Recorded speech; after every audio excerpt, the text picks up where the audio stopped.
Semi permeable membrane वह झिल्ली जिसमें से होकर विलायक के अणु तो जा सकें लेकिन विलेय के अणु प्रवेश ना कर सकें अर्धपारगम्य झिल्ली कहलाती है। अर्धपारगम्य झिल्लियां जीवों तथा पौधों में सामान्य रूप से पाई जाती हैं, जैसे गाल ब्लैडर, सेलोफेन, कॉलेडियन तथा जंतु और वनस्पति कोशिकाओं की आवरण झिल्लियां, परंतु ये पूर्ण रूप से अर्धपारगम्य नहीं होती। अतः परासरण दाब के परिशुद्ध मापन के लिए कृत्रिम झिल्लियां बनाई जाती हैं और इनमें ज़्यादा कॉपर फेरोसाइनाइड की झिल्ली सबसे अधिक प्रभावी होती है क्योंकि यह अधिक दाब सहन कर सकती है। कॉपर फेरोसाइनाइड की अर्धपारगम्य झिल्ली बनाने की दो विधियां हैं। पहली विधि साधारण विधि, इसमें कॉपर फेरोसाइनाइड की झिल्ली को सरंध्र पात्र की दीवारों के छिद्रों में अर्धपारगम्य झिल्लियां बनाई जाती हैं। जिस पात्र में अर्धपारगम्य झिल्ली बनानी हो उसे भलीभांति साफ करके आसुत जल में काफ़ी देर तक पड़ा रखते हैं और इस पात्र में 2.5% कॉपर सल्फेट विलयन भरकर एक बाहरी पात्र जिसमें 2.5% सांद्रता का पोटेशियम फेरोसाइनाइड विलयन हो उसमें रख दिया जाता है। दोनों विलयन पात्र की दीवारों में से विपरीत दिशाओं में गमन करते हैं, अर्थात सरंध्र पात्र के छिद्रों से कॉपर सल्फेट और पोटेशियम फेरोसाइनाइड के आयन एक दूसरे की ओर विसरित होते हैं।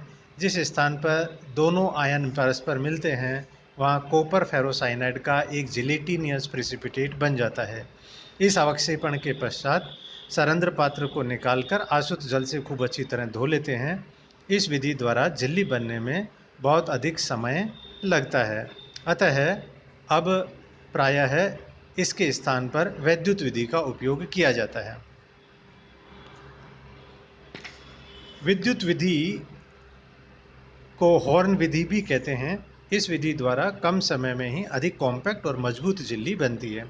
इस विधि में एक बड़े पात्र में पोटेशियम फेरोसाइनाइड का विलयन भरकर इसमें एक प्लैटिनम का सिलेंडर सरंध्र पात्र तथा कॉपर की प्लेट ए लगा देते हैं, जैसा कि चित्र 7.8a में व्यवस्था दिखाई गई है।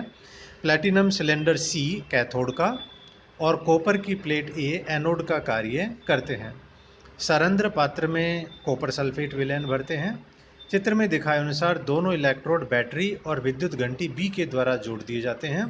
विद्युत धारा प्रवाहित करने पर दोनों विलयनों का विसरण प्रारंभ हो जाता है और कॉपर आयन कैथोड की ओर और फेरोसाइनाइड आयन एनोड की ओर चलते हैं।